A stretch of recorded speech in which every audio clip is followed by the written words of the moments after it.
Welcome to the DO Boxing Show. I'm at the home of Mel Oxford, and he was the president of the Canadian Boxing Hall of Fame. We're going to find out more about that.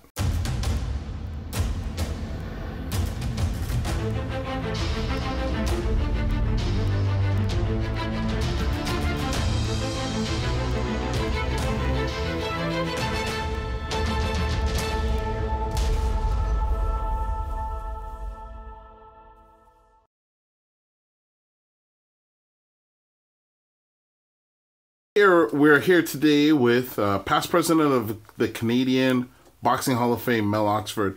Mel, can you tell us at the beginning, how did you get interested and involved in boxing? I was always a boxing fan. Did a little amateur boxing when I was younger, and just followed through over the years. And how did it come for you to become the president of the Canadian Boxing Hall of Fame? Well, I was involved in boxing. I was a master of ceremonies for several boxing clubs. I was a matchmaker. I was president of about 4 or 5 boxing clubs. And then I was asked to come into the Hall of Fame, and eventually I ended up vice president, president. And how long were you president of the Canadian Boxing Hall of Fame? 4 years. And so in that time, how was it, running the Hall of Fame and establishing relationships with other boxing organizations that were out there? Oh, it was wonderful. It was a great experience. It was a lot of work. Got to meet a lot of nice people. And it's well known that you had a great relationship with Carmen Basilio. And how did that come about? Carmen Basilio and I became friends about 35 years ago, and we kept in touch, and he used to come to visit me. I'd go to visit him in New York, and we just had a great relationship. Did you watch a lot of his fights when you were growing up, or did you model your style of fighting after him? I watched a lot of his fights when I was younger, but to me, when I first met Carmen Basilio, he was the world champion, former world champion, welterweight and middleweight, and after a while, he was no longer the champion. He was my friend. And what was your influence in boxing when you were younger? Was there somebody that you looked up to before you got into the sport of boxing, or did you just get into the sport of boxing? No, I just got into the sport of boxing. I looked up to Ken Norton. I thought Ken Norton was a great fighter, and he was one of my favorites. And with the current state of boxing, how do you feel that boxing is nowadays? I feel boxing's starting to make a comeback. The MMA, I felt, kind of took over for a while, but I think boxing's coming back.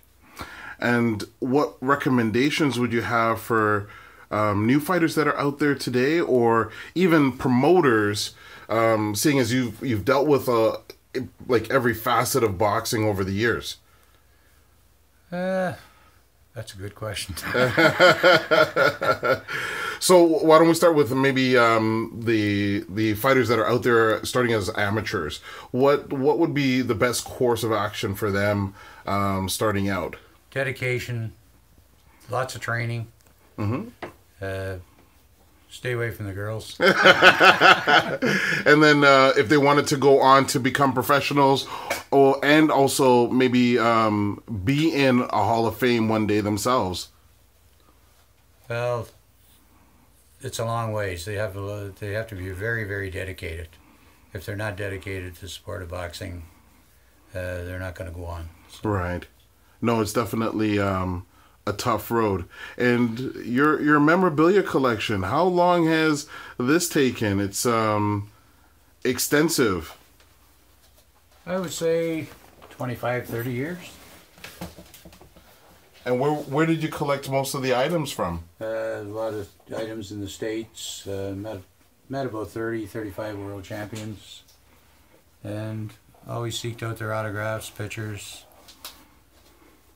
And just for my personal knowledge, when you became president, where did you draw on for the training of what to do and how to keep the organization running? Well, I went to a lot of meetings. I went to a lot of meetings before I became president, and had some of my own ideas and a lot of ideas that they had, and put them all together and when I became president, I just kept following that through. And you just tried different things and seen what worked, or? I tried a lot of different things, and I was quite fortunate that it worked. It worked fine for me. Well, you were definitely the president during the time of, I guess, the height of its popularity with the Canadian Boxing Hall of Fame. Now, there's a number of different presidents after you. Where do you think that, not to say that the Canadian Boxing Hall of Fame fell off, because there was, of course, the tragedy of Florida Jack passing away, but where do you see kind of the future of Canadian boxing going, as far as the type of guys that you've had inducted into the Canadian Boxing Hall of Fame?